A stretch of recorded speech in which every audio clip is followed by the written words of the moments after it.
you have these two people, king and queen. The queen is actually very important in making this decision. At many points, you enter through the king, maybe the owner, the CEO of the business. You get passed off to the queen, and the bishop is like it's sort of like the controller in most cases, where they come in and they have this like term sheet of requirements. Like you have to hit this. And if you don't hit this, I'm cutting this deal across. And they're like the hard person, and you got to really please them. And for us, it's either the controller or the CFO, and it's kept us into shape.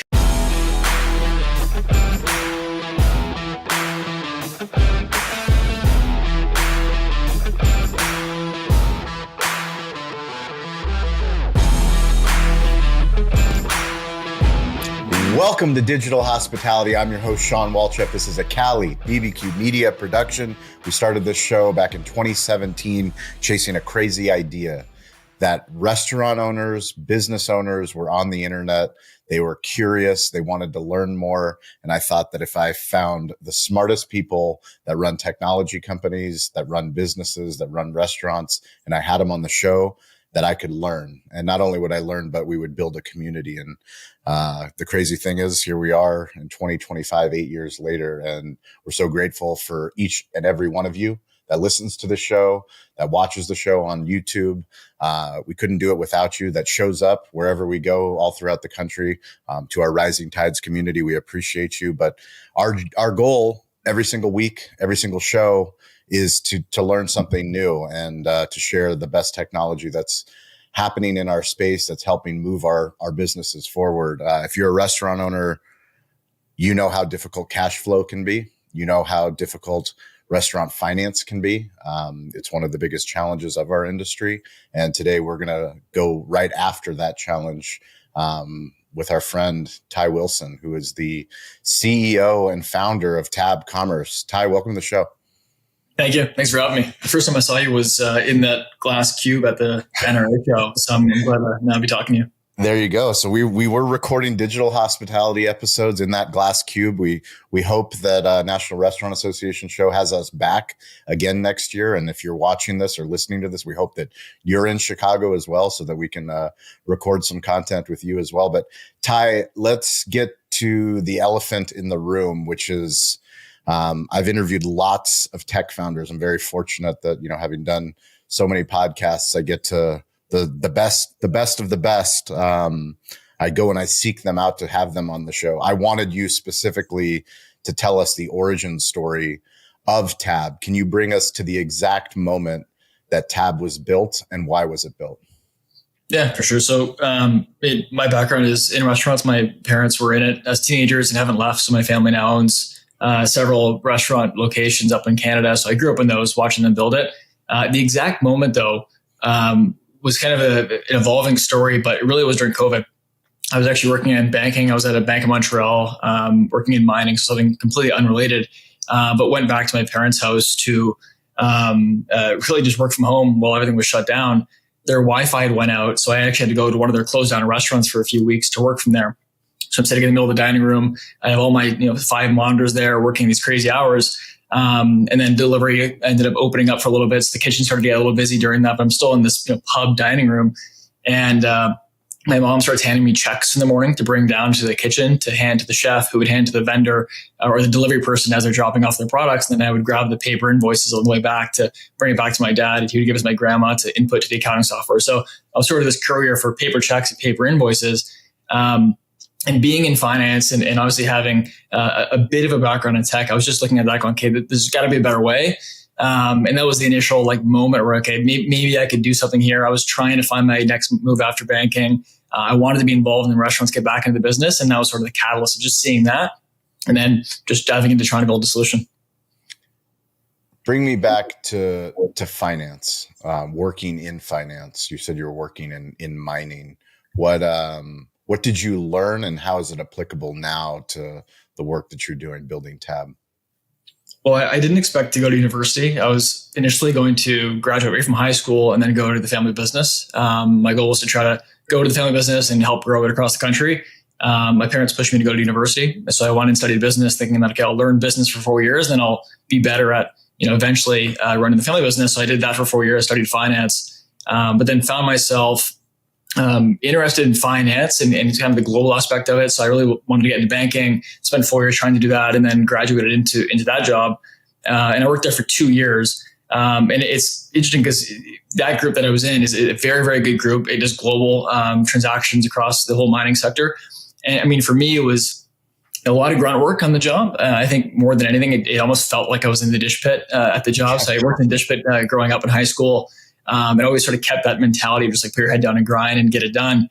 And that was the same mentality I had from working in the kitchen, then working in university, staying up late in libraries, and then went into finance. So I think I learned a ton of tactical things about finance and how money moves and how money can work.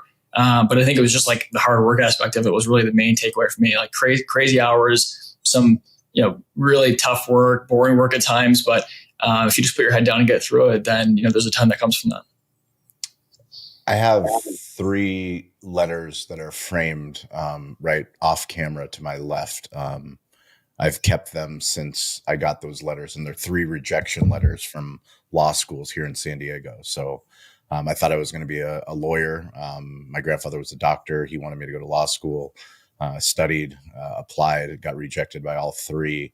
I put them there as a reminder that that's just something that motivates me to build what we're building at Cali BBQ and Cali BBQ Media. You were rejected by DoorDash and Uber Eats. Yeah. Can you share that rejection and how it's fueled you since? And early on, I think it was about a year and a half in the job at the bank. It was middle of COVID. I'm back home with my parents. Like every night at dinner, we're talking about the restaurant business. I'm starting to get a little more back into it. I was away from home for a very long time. So it was my first time back there, more in the weeds. And I determined, I sort of said, like, I want to be involved in restaurants, and I don't know if I'm ready to go directly into the business, especially at this time. So I was actually looking at, what is the best way to sort of take what I know, what I love in restaurants, and blend it all together. And the 2 biggest companies at the time were DoorDash and Uber Eats, right? Like that was the lifeline for a lot of restaurants, was doing delivery. And so I applied for their strategy and finance roles. Both of them went through the interview process and didn't end up getting it. And I think if I ended up getting it, I'd probably still be there, which would be great. I'm sure it'd be a great job, but for sure would not have started the company. So that rejection was the catalyst. And I think, looking back on any moment of rejection, it's like those are really sensitive, fragile moments where your life sort of forks. You could kind of go in one direction. So looking back on it, I was probably upset I didn't get those jobs, but quite happy with where things are today. So I sort of take that mentality even today when anything happens that I didn't plan. There's probably some sort of better, at least some sort of silver lining to that hopefully comes from it. For somebody that doesn't know who Tab Commerce is, who are you and what do you guys do?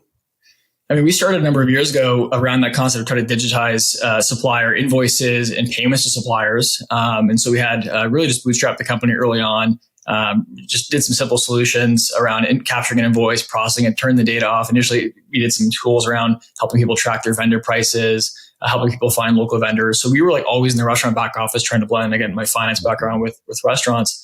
And we've evolved a lot over the course of the past few years. About a year and a half ago, we were just purely a software company, but we noticed a lot of the times that our restaurant customers were asking us around cash flow and how they could kind of, we could help there. And there's not too much you can do with software. And so we said, maybe we should get into financial services directly and actually start to do something there. And so that was one of those moments where it's sort of the ignorance of how hard it's going to be. It kind of, it was beneficial because we didn't realize how difficult it would be, but there was an opportunity to go and build a full finance platform. And that's kind of what we are today, where we consider ourselves a modern finance platform for restaurants. So we take in a lot of different products. So we have our corporate cards, our flagship product. It's a corporate card built specifically for restaurants. We have accounts and all these other products, but for the card specifically, our goal essentially is to take the corporate credit card and just make it work better for restaurants. We looked at how restaurants were using it. We looked at the different pains it was causing, the benefits that it could have, and just really unpacked it and then rebuilt it from the ground up. And so we have a real corporate credit card that we issue. Prior to any spend, there's all the proactive controls in place, the budgets and everything on that card. It's easy to add your team and issue cards. Post-transaction, we automate all the work and give real-time visibility and analytics on top of that. And then within the card, we do a lot of things around giving hard credit limits, extending payment terms. So we just essentially looked at how restaurants using cards, how cards could be used a lot better and how they can actually provide much more value. And then just went and built it. And it took a long time, but we're in a good spot now. We're working with thousands of restaurants and we're having a lot of cool impacts from there. But I would consider ourselves a modern finance platform for restaurants with our corporate credit card being the flagship product. How do you take on credit card companies and banks? I mean, it seems like such a like to your point, like you're so naive that you're just like, yeah, we'll just go ahead and fix the main problem that restaurants have with cash flow, or centered around spend and cards. Did you have any idea of how difficult it would be? No, not at all. But I think that's been the mindset we've had throughout the whole time, where you always sort of underestimate the difficulty, but that helps you get over the hurdle of actually starting it. So we've had that mindset forever, and it's helped us kind of get through these big barriers. But for us, like, what we noticed was a few things. First was the experience around using cards. It was very frictional. Like, really, the card, traditional card, is just a piece of plastic that you can use to pay. And it's a very easy way to pay, very convenient, but there's no software experience around it. There's very little controls and visibility. And there's just a lot of frictions that are specific to restaurants, like spending across multiple locations, having multiple kind of levels of card holders internally, whether it's the employee at the location that today is like grabbing cash out of the till, or using their personal card and getting reimbursed, or it's a regional person spending across different locations, or if it's a manager having to manage lots of cleaning supply vendors and pest control and subscriptions and all that stuff. It was just a very unique way they're spending. And so we started with the software experience. So let's focus on the software around the card, and let's just try to like really go down to the exact cardholder experience, the individual person in the company, whether it's an R&M technician, a GM, a chef, regional director.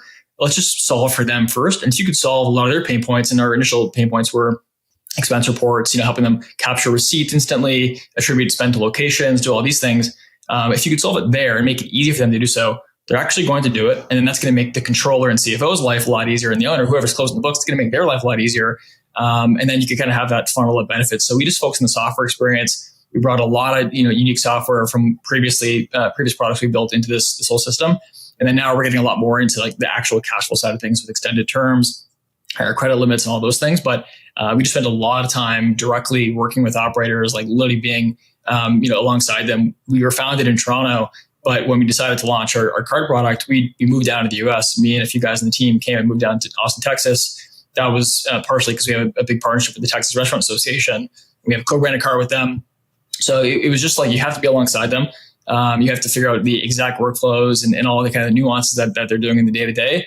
And you have to build for that. And I think one of the unique things is, if you're built specifically and only for restaurants, you're going to get feedback that in many cases is unique to restaurants. And that, we often get feedback from one group, and that applies to pretty much every other group. And we're just building for that. So any uniqueness, which there's a ton in restaurants, we could address, whereas other platforms just can't address. So our view is that every major industry is probably going to have their own version of us, and some already do. Healthcare, construction, home services all have a version of us built for them. But nothing really existed for restaurants yet. And so we're the first, and our goal is to really help, just more restaurants, control cash flow, optimize spend, manage working capital, and all these really important things that you just couldn't do as a software only company. Tell me the story about meeting the leadership at Texas Restaurant Association and how you kind of developed that partnership and worked alongside them. Oh, that was a long time ago. We met them at the NRA show, right in front of the, what was the hot dog stand that was given out in a half hot dog? Nathan's, yeah. So we met them in line there. Ben Noor, who was, I think, head of partnerships at the time, met him there in line. We, had heard of him. We heard of the TRA, and we just got along really well. They invited us to one of their events that evening in Chicago at the NRA. And then for the next year, we just built this relationship up, and they were pretty upfront. They said, like, look, if you want to be a partner, you got to take this incredibly seriously. We have a lot of partners come in, and they pay a bunch of money to join, but then they don't show up. They don't come to our events. They don't do certain things. And we don't want that anymore. And so they said, we want you to be all in here. And part of that is moving to Texas. And so we were like, actually trying to figure out where to move in the US. And there was a couple cities out there, like New York, San Francisco, Miami. And, right away it was like, hey, let's just go in and let's move to Austin and be literally 5 minutes from their office. And so they said, if you put the effort in, you're going to get the results. And that's been incredibly true. And it's not been a one-day turnaround. It's been a long investment, but it's really starting to pay off now. And we have a great relationship with them. I just finished one of our webinars we do every quarter with them a couple hours ago.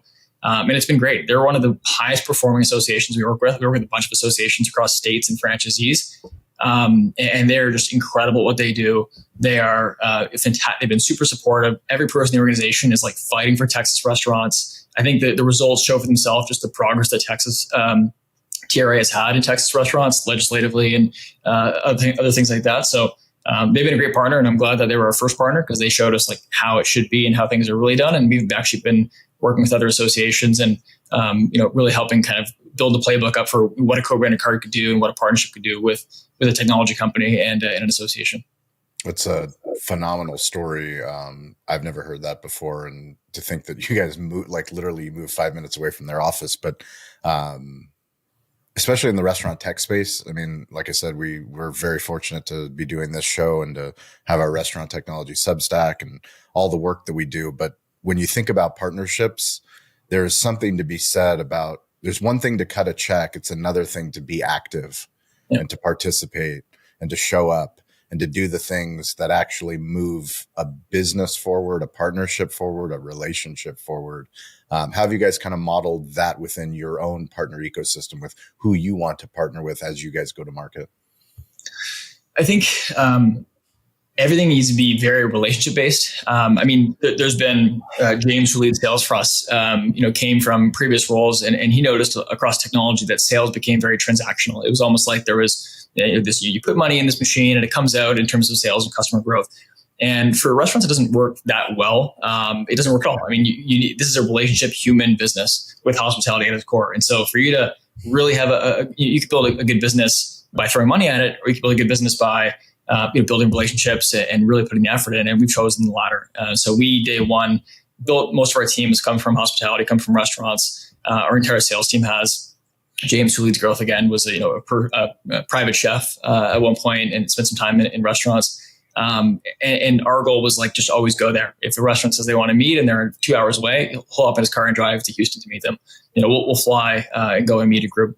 We need to be we want to be the first call a lot of these people make. Like, we want to be their true financial partner. We're not a full services firm just yet, but like, I think our goal is to get there and be the one that brings hospitality to financial services is really the core goal that we're trying to bring forward with. And so it's just, I think it's effort and relationships are the two major things that matter for this. What have you learned selling to restaurants? So I don't know if I haven't told you this, but meeting with you and James, we've had a couple awesome calls, and one of the nuggets that I've taken away, because we work with a lot of technology companies that try to sell to restaurant owners, and we are restaurant owners. So we live in this, interesting intersection of a deck and a demo versus a story. This is why we're such a story-driven company. But you guys had mentioned selling to restaurants. There is a king, a queen, and a bishop. Yeah. Can you tell me the king and queen bishop story? Because I think a lot of people that listen to this show will benefit from this story. I mean, James is the mastermind behind a lot of these things. Like, he is extremely good at relationships and sales, and he has introduced a lot of these things to me because my mind right away is not into sales and relationships. I'm much more on the product side of things. Yeah. But the king, queen, and bishop is actually reflecting of sort of my family. So when we first started this, I actually said the worst person, maybe the last person I want to sell software to is actually my dad. He's sort of a hard ass. Like, you wouldn't want to like really cold call him and do stuff like that. Like.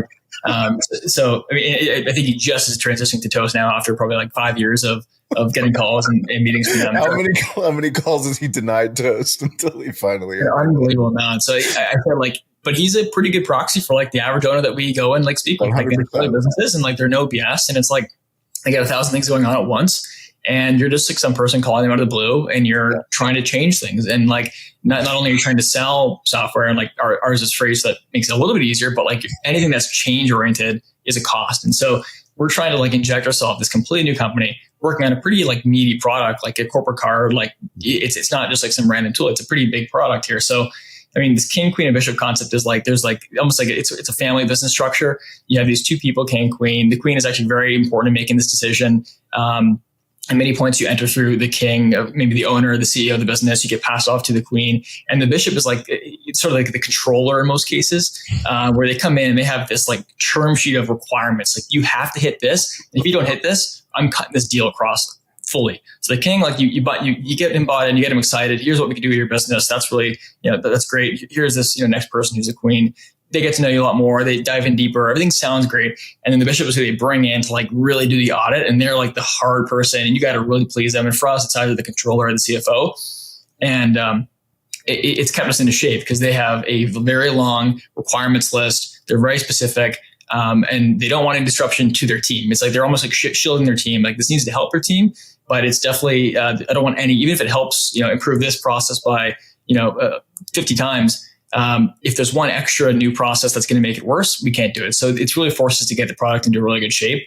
But that framing just sort of helps us like understand the different people that we interact with, because in most cases there's probably several people within any deal that we have with the restaurant. I mean, having done this show for as long as I've done, having known restaurant owners, being on customer advisory boards, like I've never heard an analogy that works so well across so many different small businesses, multi-unit restaurant groups, like even franchisor, like it's acknowledging that there's always a third voice, and whether that's the consultant or the accountant or this, like wherever it is, like having all of those voices at the table is the only way to get really truly any growth, any type of, I mean, if we're honest, like we're talking about implementation of new tools that should make your business. If we're going off of the premise that restaurant technology that we're going to implement is going to make our restaurants better, more profitable, more sustainable, more impactful, then we need all those stakeholders at the table to buy in. And it's almost back to the Texas Restaurant Association, where they want you guys to buy into them. Yeah. Like it does become that relationship, right? It totally does. And like, I think for us, we would go into these conversations and initially wouldn't find that third person till the end. And they come in and things would fall apart because they didn't have their say early on. But I think we're dealing with two major scar tissues here with when we talk to restaurants. One is back office tech. I mean, I think there's a lot of systems there that are great. There's some that are great, but they take 6 months to get an ROI off that, and there's implementation time and all these different things. So there's a lot of scar tissue with back office tech in general, and I think broader in tech, just implementation and onboarding time. So there's that scar tissue, and then financial services. People's experience with financial services is not great, especially on the restaurant side. And so we're combining those two things. And so when we first say, hey, we're like a modern finance platform for restaurants, like right away, it's like, what? I don't think I want to even go down this rabbit hole yet. One testimonial that we talk about the most is one of our clients in Denver, 8-unit group. They had a quote that said, Tab was one of the few software vendors that I purchased from that did what they said they're going to do from the sales process. And we lead with that because for us, like first we built their company around like a single person. So the person that, emails you or you meet at a conference is most likely going to be the same person throughout. It's going to onboard you at Tab and it's going to maintain your relationship. You're going to have their phone number, their email. You're going to call them, I'm going to tell them business hours, but they're probably going to pick up at 9 p.m. one night. That's going to be your person. They're going to help you with everything. And they're going to make sure that it's a seamless process. So it's like that one person, that's the relationship that you have with Tab, is a face, it's a human. And that's super important. And so like just injecting that right away is saying like, we're going to say some things in the sales process about like what our product can do and like the value it could have, of course. But like I want you to know like our goal is to actually live up to that and exceed that far greater than we promised, because that's the most important thing. Is anyone can say anything in the sales process, and then it's whether the product lives up to that or not is where the cost comes in, and that's why that's where the scar tissues come from, where they don't get the ROI they expected, or it's harder than expected, and then it's not a certain way, and then you find yourself 6 months into implementation, and it's just not there yet, and you've lost that time, and that's super expensive. Outside of just the cost you're paying for any system. So day one, we said we need to live up to what we say. We've probably skipped on some things. We've probably done things wrong in the past, but we've always tried to just fix that as fast as possible. Hopefully over time, we're in a good shape now. And hopefully over time we continue to just live up to the stuff that we say, and even exceed that. But that's one of the key metrics that we track, across the entire company. Is we just need to keep, listening, keep our ear to the ground, and just execute on what we say we're going to do. How do you scale the unscalable? That human element. I think I'm in the same opinion as we build out our media company. I want to stay as close to our clients as possible. I want to help them on their journey. I want to make sure that my team, every step of the way, that we're delivering on what we promise. And like I said, we work with startup tech companies all the way to publicly traded ones, and that there is some sort of trade-off as you scale to, Ty can't be on every call. James can't walk, as you guys go from thousands to tens of thousands to hundreds of thousands, you have to replicate the hospitality. I mean, that's the essence of our show, is digital hospitality, right? How do you build a product that's so great, that's iPhone level, where I don't have instructions for how to use my iPhone. Like I'm not, asking Tim Cook, hey buddy, how do I download the Apple Intelligence? Like, no, it's a phenomenal product, right? Yeah. It's hiring and culture and systems. Those are the two major things. When I stopped doing 100% of the sales and brought James in, I brought James in because he was far better at telling our story, listening to restaurant groups, really building that relationship than I was. And I'm not saying that I was terrible, but he was just so much better at it. And he really, really was great. And so it was him and I doing sales. And then he wanted to make 2 hires. And he had that same bar where he wanted to hire someone that was better at this than he was. And we did. We have 2 great guys working for us that have just like exceeded that. So when I join calls and I see them working, they crush it and they're incredibly good at it. But you have to sort of have that bar you have to set the bar for what the expectations are. Because I think like if you lose that, that's where the quality deteriorates and everything sort of falls apart. So we have to have a very high bar for hiring and for what the culture is internally and for what we do as a company. That's one thing. And then they have to have the systems in place to scale. I mean, they have to have the right tools, and then our software has to be fantastic. So we're not getting hit with, mostly bug support requests. It has to be high quality conversation, high quality feedback where we're a strategic partner with our customers. And so the system's in place, and we've invested a lot in, how we can make sure that we get everything tracked. So say the example is somebody could notice or somebody could say, okay, I want this filter on the transactions page in our platform. We track that. First, we respond within 20 seconds. We track that. That gets put into a system. It gets mapped out. We have a weekly call where we debate and we prioritize how important this is and the effort of it. And this is our entire product and design and sales team. And then most likely, if it's from a customer, it gets put pretty high in the process, gets put into an engineering sprint. Within 2 weeks, it's built. It pings back to the product manager. He's able to say, okay, these 3 customers requested this. Now it's going back to the relationship person to say, hey, you had this feature request. Thank you very much. First of all, it was important. We built it. Here you go. Here it is. Let us know if you had anything else. And that piece of feedback there not only helps us build a relationship, or that process rather, not only helps us build a relationship, but it helps us just build a better product. And it's like we're tightening these relationships. And now people are going to come in and request that anymore because it's there. Or if it was a bug, we fixed it. And now, we're not getting that support request. So we're actually helping our systems scale internally. So it's about systems and giving them, having the right systems in place to scale, but then just having the right people in those seats to be able to maintain those relationships. We have a lot of tech founders that listen to this show, as well as restaurateurs. If there's a tech founder that wants to get into restaurants, what advice would you give yourself going back to sitting there looking at the invoices at ye old Squire Inn? What would you tell yourself to save yourself some pain and heartache? There's a ton of pain and heartache. I'd say there was a lot of things where we would look at a process and we would think there's a better way and there's a way that things should be. And then there's also a reality of why something is the way that it is. Like an example is we would see chefs pick up the phone and call the vendor and place the order. And they call their friend, this distributor, and then the product would come in. And there's no tracking and the payments off. It's all these. And we said, that was actually one of our first products. Let's digitize that. Let's make it easy for chefs to order on an app. What we hit right away was that chef might have been calling his friend at a distributor and he's just having a conversation, catching up, placing the order, done, case delivered, easy. We wanted to ask them to instead not do that, but to log on, add products to cart, check out, pay, all these things. It's a worse experience. It seems better. In many cases, you can make that process better, but there's just small frictions there about like the reality of how restaurants operate that just hit us hard. So like the first few years for us was like constantly stubbing our toe against things. We'd hit a brick wall. We'd have this great realization, okay, this process is broken. Here's the cost of this process for restaurants. Let's fix this. And then we implement it. And it just like hits a brick wall within the implementation time because there's certain things in place and certain just like workflows that are hard to change. So I think really trying to map like what can we change reasonably, what can we actually improve a large enough amount to justify any change. And that change should be actually a much easier process because things are always going to sort of deviate to what's easiest. And now with our receipt capture, instead of having to, upload a receipt to some Dropbox folder and then, or drop off the physical receipt to your controller's desk, we're texting you right away. As soon as you tap the tab card, we're sending you a text. And you're going to open your phone, take a photo of the receipt, assign it to a location, assign it to a category, add notes, send it off. That has to be the easiest process ever. Otherwise, people will revert to their old process.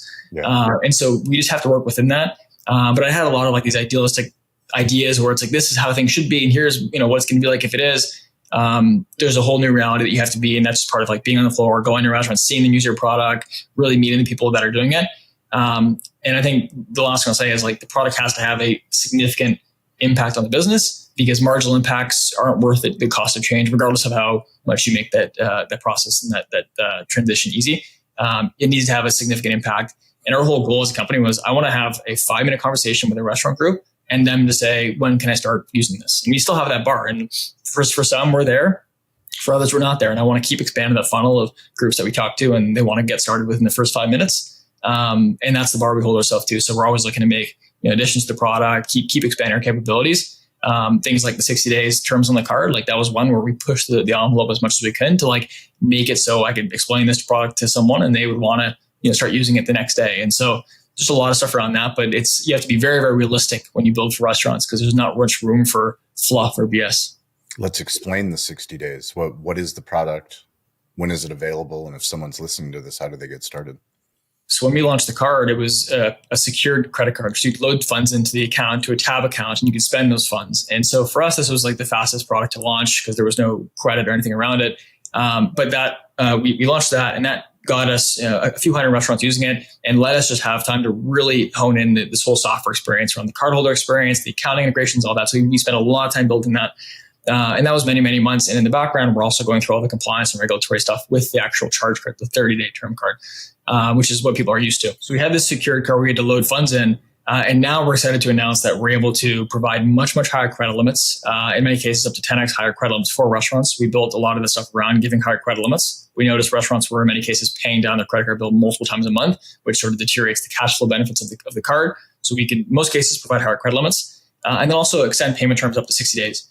And what this does is actually turn the card not only from a way to spend money and control spend, but also you can start to play a bit into optimizing working capital, unlocking some cash to put back into growth.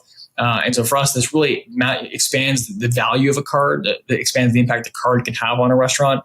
We spend a lot of time deep in restaurant cash flow cycles and working capital strategies and all that stuff. And the card is, in our view, the most underutilized tool for playing in restaurant working capital. So 60-day terms is a way to really just add a lot of firepower to the restaurant working capital stack, and economics that make incredible sense for a lot of groups. So we're excited to announce that. That's a huge kind of big release for us. And it's all underpinned by all the software we built over the last 16 months to really underpin the user experience and the cardholder experience to make cards not only the easiest way to spend, but also the safest and most efficient way to spend as well. Can you explain the branded cards? The co-branded cards? Yeah. So we, out of the gate with the TRA partnership, we decided to co-brand the card with them. So it's the TRA/TAB corporate credit card. And we give them a bunch of different benefits to their members as an organization. So the TRA does great work on behalf of Texas restaurants. Not only are they putting together resources, but they're also doing a lot of stuff sort of within the government. And we do a couple of things there. We provide more cash back to TRA members. We actually put a donation to the Texas Restaurant Foundation with every swipe on the card. So we're helping support their work there. And then we just do, quarterly webinars, tons of work at their events and conferences. I think we have a co-branded party with them at the Create conference in a few weeks. So we just do a ton of work with them.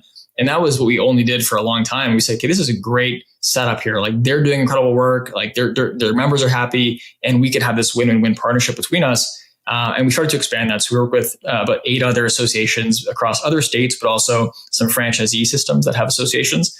And there's a few other ones. But for us, like it's about taking the work that an association or just another entity, whether it's a franchisor or a technology company, is doing with their restaurant customers, and how can we help improve that? How can we like inject just benefits into that relationship? And that's early on in our strategy, but we're really trying to model these after the stuff of the TRA. We spent the last year and a half just with the TRA, honing our playbook, figuring out what really matters in a co-branded card partnership. And we're super excited to start expanding this more beyond associations, beyond franchisors, really going into a bunch of different areas like vendors and distributors, for example. Do you have any stories that a mentor has made an impact on what you're building or how you're building or how you're thinking about building? With the tab specifically? Sure.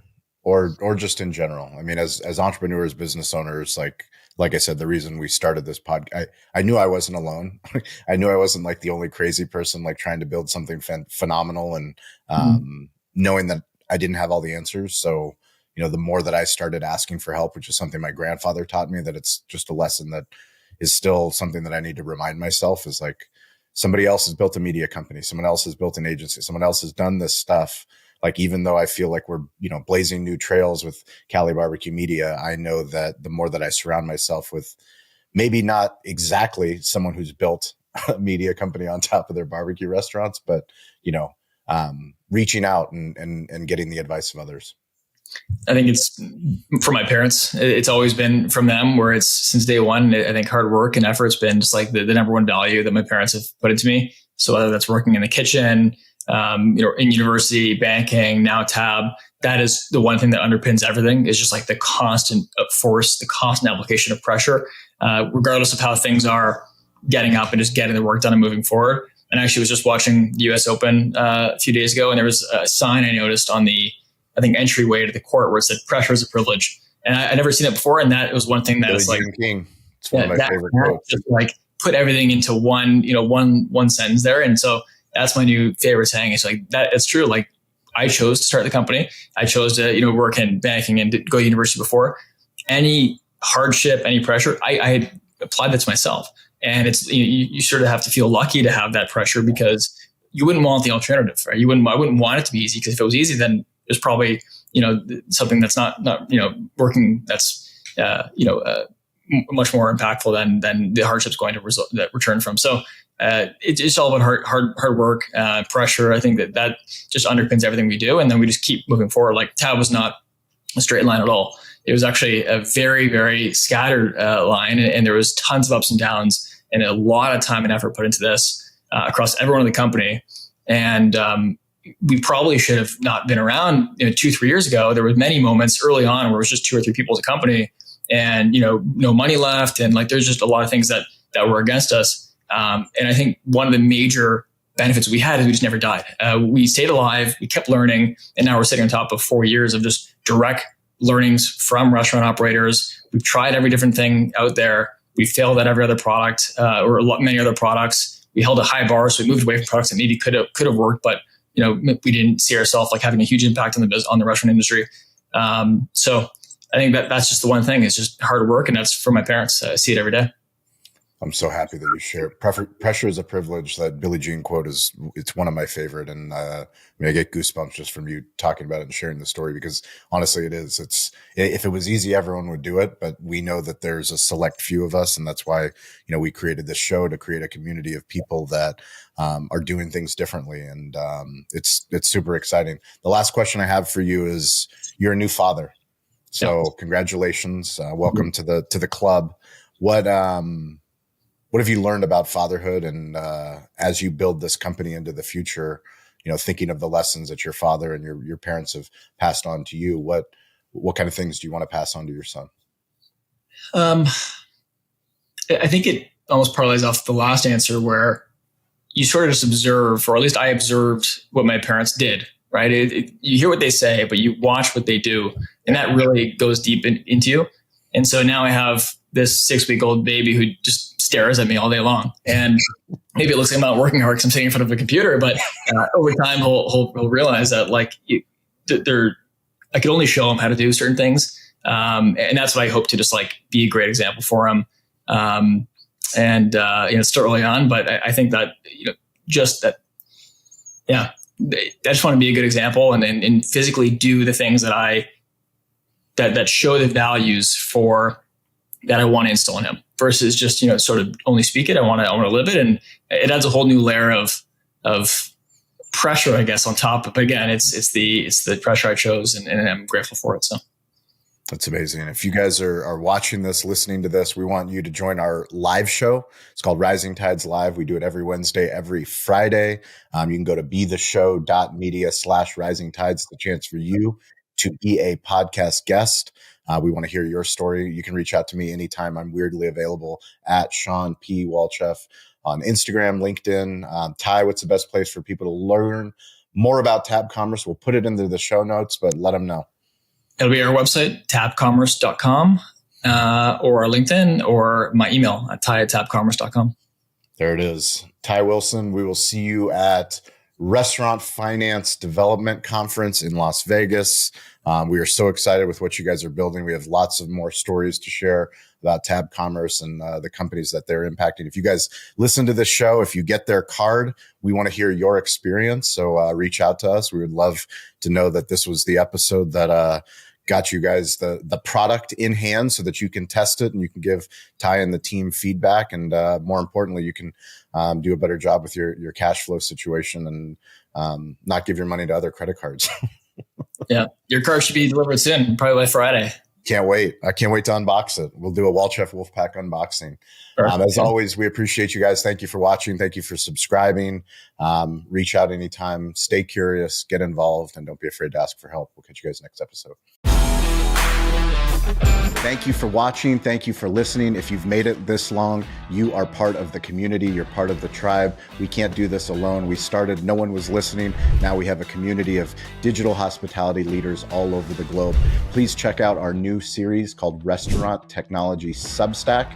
It's a Substack newsletter. It's free. It's some of our deep work on the best technology for restaurants. Also, go to YouTube and subscribe to Cali BBQ Media. Cali BBQ Media on YouTube.